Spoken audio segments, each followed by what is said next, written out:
I'm going to start the chapter number 1 of economics class 10 development.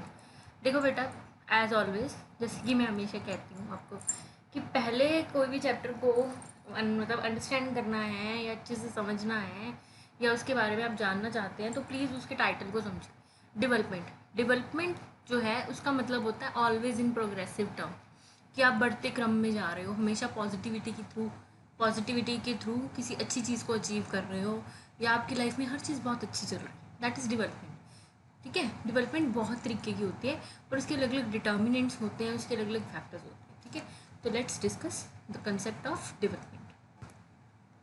सबसे पहले मैं ये टॉपिक शुरू करने से पहले आप एक चीज़ क्लियर कर दूँ बच्चे, यहाँ पे हम डेवलपमेंट की जब बात कर रहे हैं ना, यहाँ पे इकोनॉमिक्स में हम ओवरऑल कंट्री की डेवलपमेंट की भी बात कर रहे हैं।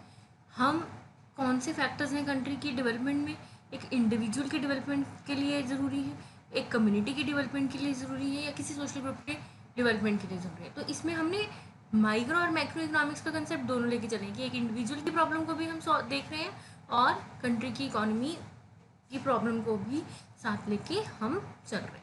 तो डेवलपमेंट क्या होता है? डेवलपमेंट की बहुत सी चीज़ें हैं, तो मैंने ना इसकी एक ये मीनिंग आपको अच्छे से समझ आ जाए उसके लिए थोड़े से पॉइंट्स बनाए हैं। ठीक है, कि डेवलपमेंट है क्या। डेवलपमेंट हर किसी का अलग गोल है, हर लोग हर किसी चीज़ के लिए अपने आप को प्रोग्रेस करना चाहते हैं अपने लिए, या अपने आप को प्रोग्रेसिव टर्म में देखना चाहते हैं और अपनी डेवलपमेंट कर रहे हैं। फॉर एग्जांपल, कोई डॉक्टर बनना चाहता है, कोई इंजीनियर बनना चाहता है, कोई टीचर बनना चाहता है, कोई जर्नलिज्म में जाना चाहता है, कोई क्रिकेटर बनना चाहता है। तो स्पोर्ट्समैन का क्या अचीव होगा? अगर कोई क्रिकेटर बनना चाहता है, मेरी बैटिंग अच्छी हो जाए, मेरी बॉलिंग अच्छी हो। इंजीनियरिंग करने वाला स्टूडेंट क्या कहेगा?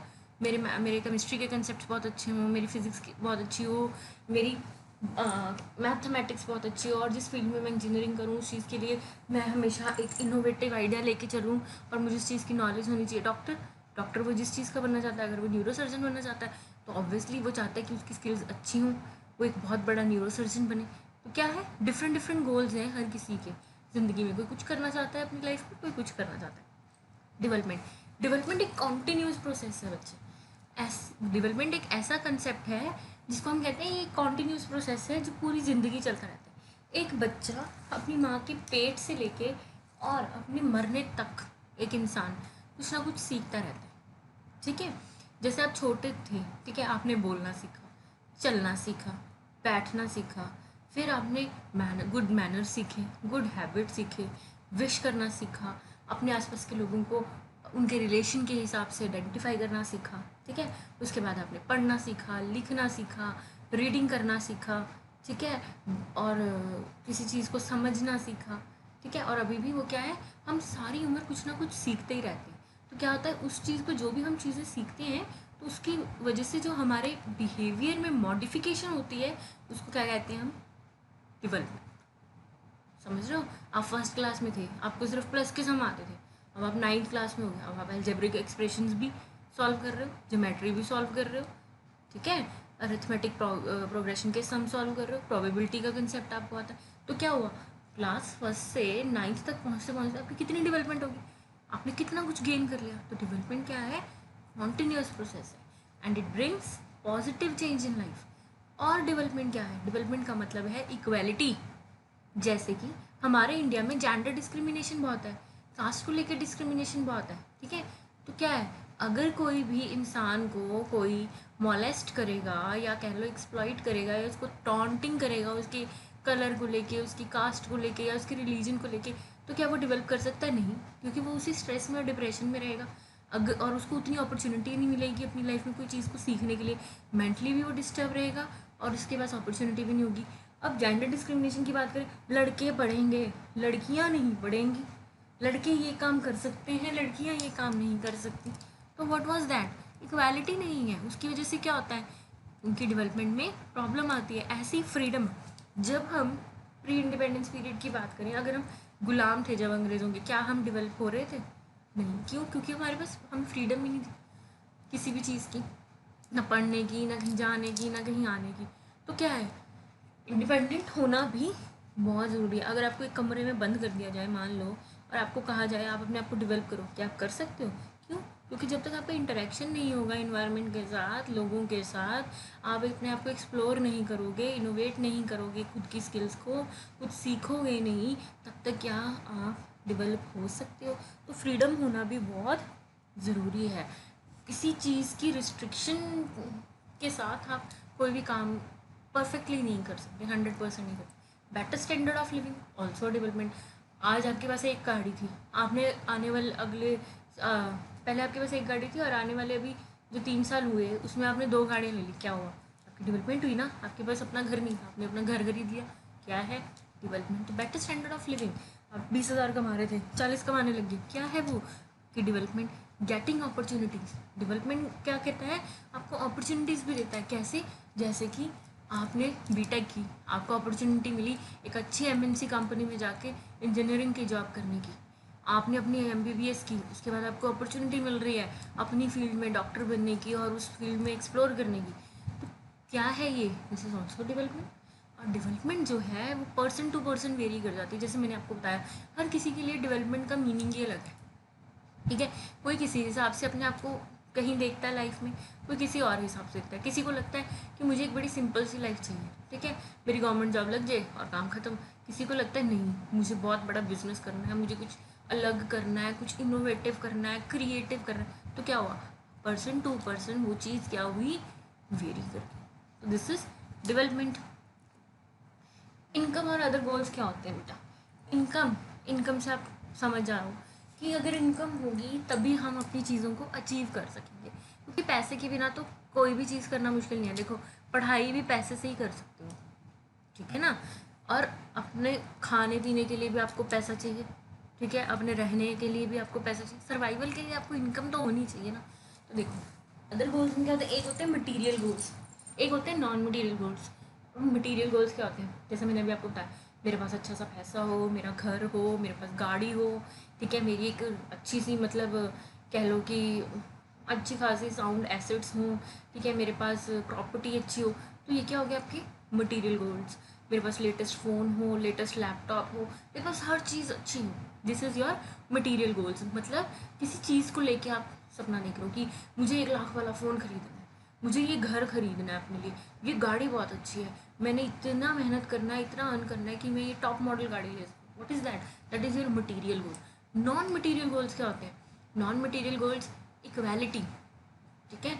जैसे कि आप कहोगे कि मैम बहुत स्ट्रेस देती है इस चीज़ पे, पर ये चीज़ सच है बच्चे। इक्वल ट्रीटमेंट और इक्वालिटी में कास्ट को लेके जो लोग रीजन को लेके या बैकवर्डनेस की वजह से, सोशली बैकवर्ड होने की वजह से या अनअवेयर होने की वजह से कहीं ना कहीं वो डेवलप नहीं हो पाए। Gender discrimination, that is the one of the cause for the low development of the people, ठीक है। उसमें क्या है? वो इक्वालिटी नहीं है। लोग लड़कियों को बहुत ही कम अपॉर्चुनिटीज़ देते हैं या उनके साथ फ़र्क कर रहे हैं, ठीक है।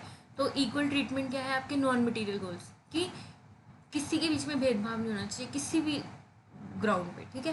फ्रीडम, काम करने की प्रॉपर फ्रीडम हो, मेरी सोसाइटी में रिस्पेक्ट हो और हम सिक्योर हों। अगर आपको हर घंटे यही लगा रहेगा कि कोई मुझे मार देगा या बाहर अशांति फैली हुई है, देश में गोलाबारी चल रही है, बम गिर रहे हैं, टेररिस्ट अटैक हो रहे हैं, कुछ भी ऐसा इनसिक्योर सा माहौल है, तो क्या आप अपनी डेवलपमेंट सोच सकते हो? बिल्कुल नहीं सोच सकते, ठीक है। अभी देखो, कोविड-19 चल रहा है, यही डर लगा रहता है कहीं कोरोना ना हो जाए, हम बाहर निकलें तो ये ना हो जाए। तो क्या है? हर कोई डर डर के बाहर निकल रहा है, डर डर के काम कर रहा है। तो इस टाइम लोगों को सिर्फ एक ही चीज़ है, हम सिक्योर रहें। तो अभी लोगों का गोल क्या हो गया? नॉन मटीरियल हो गया। पैसा तो बाद की बात है, बस इतना हो कि हम अपनी रोज़मर्रा की ज़रूरतें पूरी कर लें। बस ये इनसिक्योरिटी हो गई है अब हमें कि बस हमें कोरोना ना हो जाए, बस अपने आप को बचाते हुए फिर रहे हैं। क्या है ये नॉन मटीरियल गोल है। तो अकॉर्डिंग टू टाइम हम कहीं ना कहीं शिफ्ट हो जाते हैं। People look at A mix of goals for development. लोगों के बहुत ही गोल्स होते हैं, जैसे कि घर की पर्सनल गोल्स होते हैं, कुछ सोशल गोल्स होते हैं, कुछ अपने बिजनेस। एक बिजनेसमैन का एम है कि वो प्रॉफिट कमाना चाहता है, उसका बिजनेस बड़ा टॉप करना चाहिए, वही उसका एक पर्सनल गोल है कि मेरा बेटा कल को मेरे से भी बड़ा बिजनेसमैन बने, डॉक्टर बने, इंजीनियर बने। तो क्या है? लोगों के पास मिक्सचर है गोल्स का, ठीक है, जिसके लिए वो अपने आप को डेवलप करते जाते हैं, ठीक है। The quality of our life depends upon both national और नॉन नेशनल गोल्स। हमारी कंट्री के लेके हमारे कुछ मतलब कह लो रिस्पॉन्सिबिलिटीज़ हैं और ड्यू टू रिस्पेक्ट हम उसके लिए कुछ करना चाहते हैं, तो नेशनल और नॉन नेशनल गोल्स भी होते हैं हमारे, ठीक है ना। जैसे कि आप कह लो कि कंट्री के लिए कुछ करना, कि रिस्पॉन्सिबिलिटी समझना, ठीक है। जैसे डॉक्टर्स हैं, सोसाइटी के लिए सर्व कर रहे हैं, टीचर्स सोसाइटी के लिए सर्व कर रहे हैं, तो ये क्या हो गए, नेशनल गोल्स हो गए, ठीक है। आप फ्री में किसी को पढ़ा रहे हो, वॉलंटरी की सेवा दे रहे हो, वो क्या है, नेशनल गोल्स हैं आपके। इनकम एंड अदर क्राइटेरिया, ये तो चलो हमने बात करी आपके इस बेसिस पे कि कैसे मटेरियल और नॉन मटेरियल गोल्स की चलते हम अपनी डेवलपमेंट को आंकते हैं। जब हम एक कंट्री की डेवलपमेंट की बात करते हैं तो कैसे कैसे आपको पता चलता है वो कंट्री ज़्यादा डेवलप है। अब लोग करते हैं अमेरिका तो बहुत ही बहाना हुआ देश है, बहुत डेवलप है, बहुत अमीर कंट्री है ना। यूरोप भी बहुत अच्छा है, फलाना देश भी बड़ा अच्छा है, इंग्लैंड बहुत अच्छा है, Canada 50% Punjab Canada America England, बस यहीं जाके बस क्या आधा मिनी पंजाब बना दिया उन्होंने। रीज़न उनको लगता है वहाँ पे इनकम सोर्सेज बहुत अच्छे हैं, वो कंट्री डेवलप बहुत है। अब एक बात बताओ, सारे लोग तो अमेरिका नहीं गए, सारे लोग कनाडा भी नहीं गए, तो किस बेसिस पे आप ये लोग बड़े इजीली, मैं ये नहीं कह रही हूँ कि वो डेवलप नहीं है, वो डेवलप हैं, फिर कैसे पता चला। मैं खुद भी नहीं गई हूँ अमेरिका कभी, मैं खुद भी कनाडा नहीं गई हूँ कभी, पर मुझे पता है वो कंट्रीज हमसे ज़्यादा डेवलप है। रीज़न कैसे पता चलता है हमें, बेटा हम किसी भी कंट्री को जब भी उसकी डेवलपमेंट या उसकी प्रोग्रेस देखनी हो तो ये जो पैरामीटर्स हैं इनके बेसिस पे हम देखते हैं, ठीक है। चलो शुरू करते हैं। इन्फेंट मोर्टेलिटी रेट, अब बाकी डेवलप्ड नेशंस के कंपैरेटिवली इंडिया में ये जो है ये प्रॉब्लम ज़्यादा है। इन्फेंट मोर्टेलिटी रेट होता है न्यूबॉर्न बेबी से, यानी कि 0 to 1 ईयर्स के एज के बीच में जब बच्चे मर जाते हैं, यानी कि 1 साल की उम्र भी नहीं होती बच्चों की और वो बच्चे मर जाते हैं, ठीक है, किसी भी प्रॉब्लम से। जैसे प्रॉपर उनको पोलियो का वैक्सीनेशन नहीं मिला, उनको चिकनगुनिया का वैक्सीनेशन नहीं लगा, और जो बच्चे की पूरे 3 ईयर्स तक वैक्सीनेशन होते हैं वो उसको प्रॉपर नहीं मिले, प्लस डिलीवरी के टाइम पे माँ को इन्फेक्शन होगी या उसको प्रॉपर अच्छे से मेडिकल ट्रीटमेंट नहीं मिला, या हाइजीन का ध्यान नहीं रखा गया, या वहाँ पे अच्छे हॉस्पिटल्स नहीं थे, जिसकी वजह से बच्चे को क्या हुआ, इन्फेक्शन की वजह से ट्रीटमेंट नहीं मिला और वो बच्चा मर गया। या हम आपको भी पता है बैकवर्ड एरिया में हमारे कंट्री में पॉवर्टी इतनी है कि कुछ लोग ऐसे मतलब कुछ प्रेग्नेंट वुमेन ऐसी हैं जो कि प्रेगनेंसी के टाइम पे अच्छा खाना नहीं खा पा रही हैं, जिसकी वजह से उनके बच्चे में कमज़ोरी रह रही है, जिसकी वजह से उस बच्चे को कोई ना कोई प्रॉब्लम होती है तो वो पैदा होते ही मर जाता है या 1 साल के बीच में मर जाता है। और बाहर की कंट्रीज़ में ऐसी प्रॉब्लम नहीं है, वहाँ आपको भिखारी सड़क पे नहीं मिलेंगे, वहाँ पे ऐसा कुछ नहीं है। तो क्या है, इस बेसिस पे हमने जज कर लिया कि वो कंट्री जो है वो हमसे ज़्यादा अच्छी है। लिटरेसी रेट आपको भी पता है, हमारे यहाँ लिटरेसी रेट का तो बहुत ही बुरा हाल है। हमारी बहुत सी मेजॉरिटी भी पॉपुलेशन ऐसी है जो इलिटरेट है। देखो बेटा, केरला का लिटरेसी रेट 95% से ऊपर, ठीक है, और वहीं यूपी का लिटरेसी रेट 55% और नियर अबाउट 60%। तो डिफरेंस देखो, कहीं पढ़े लिखे हैं तो बहुत ही ज़्यादा हैं, और कहीं पढ़े लिखे नहीं हैं तो बिल्कुल ही नहीं है, ठीक है।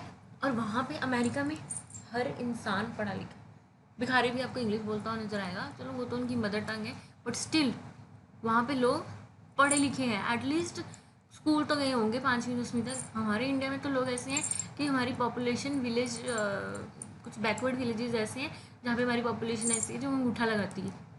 तो अगर उस बेसिस पे हम कंपेयर करें तो ऑब्वियसली हमारी कंट्री पीछे ही है फिर।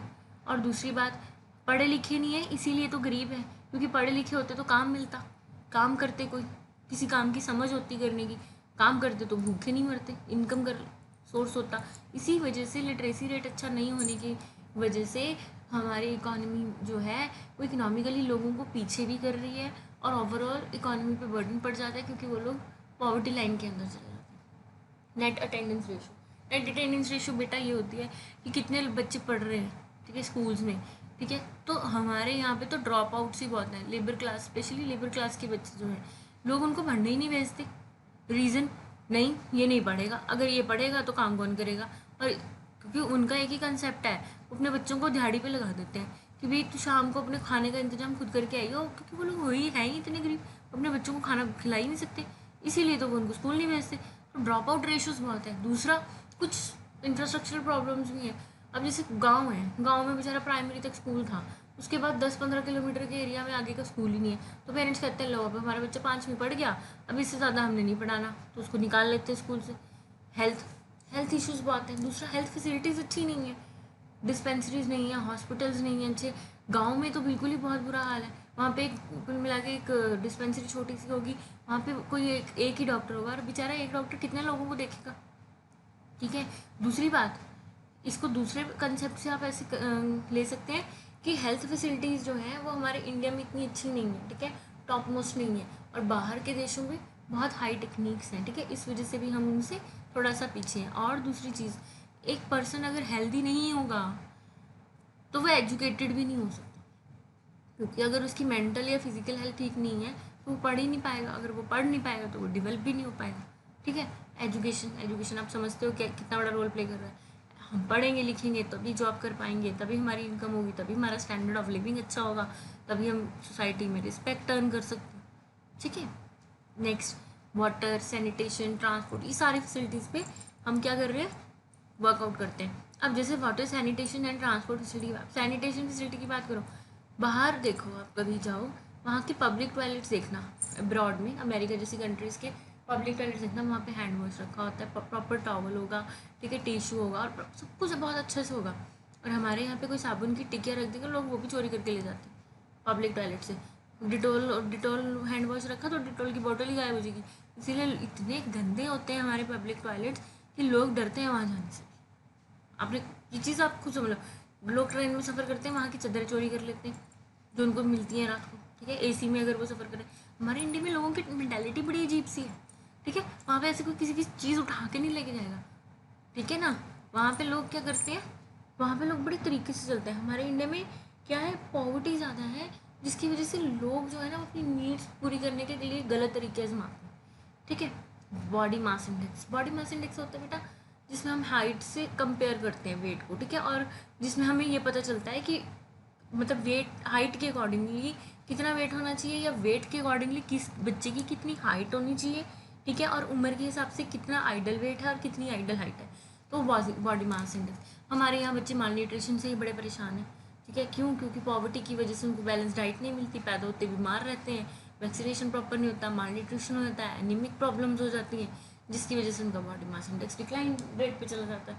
तो क्या है, इस वजह से अगर हम देखें तो हमारे इंडिया में यूनिसेफ जो है वो इसके ऊपर वर्कआउट कर रहा है। ठीक है, आपको भी पता है यूनिसेफ एक ऐसा ऑर्गेनाइजेशन है जो इसके ऊपर वर्कआउट कर रहा है और ऐसे बच्चों को सपोर्ट करता है, उनको खाना भी अवेल करता है, और उनके उन ऑर्गेनाइजेशंस के हॉस्पिटल्स भी हैं, उनके आश्रम कह लो, जैसे कि NGOs भी हैं, वहाँ पे ये बच्चे रह रहे हैं। तो अमेरिका में नहीं है ऐसी कोई प्रॉब्लम। कभी आपने अमेरिका में सुना है भूखमरी से लोग मर गए, भिखारी है वहाँ पे या कुछ, मतलब वहाँ पे ना बड़ा अच्छा सा सिस्टम है। मैं ये नहीं कहती हमारा इंडिया बुरा है, हमारा इंडिया बहुत अच्छा है, बट यहाँ लोगों की प्रॉब्लम है कि लोग पढ़े लिखे नहीं हैं। तो कुछ इंफ्रास्ट्रक्चर ना होने की वजह से, कुछ बेसिक फैसिलिटीज़ की वजह से वो लोग क्या है, वो सफ़र कर रहे हैं। ठीक है।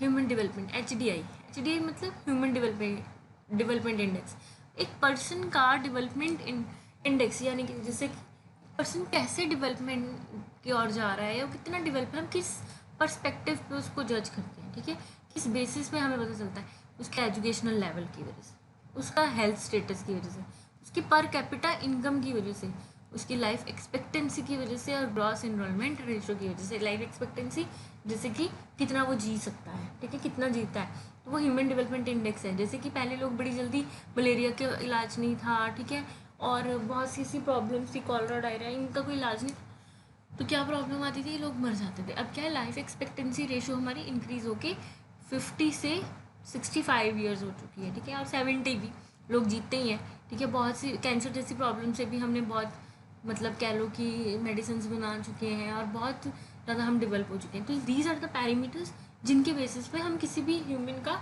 डेवलपमेंटल स्टेटस पता कर सकते हैं, वो कितना डेवलप है। ठीक है। एजुकेशन का क्या रोल होता है?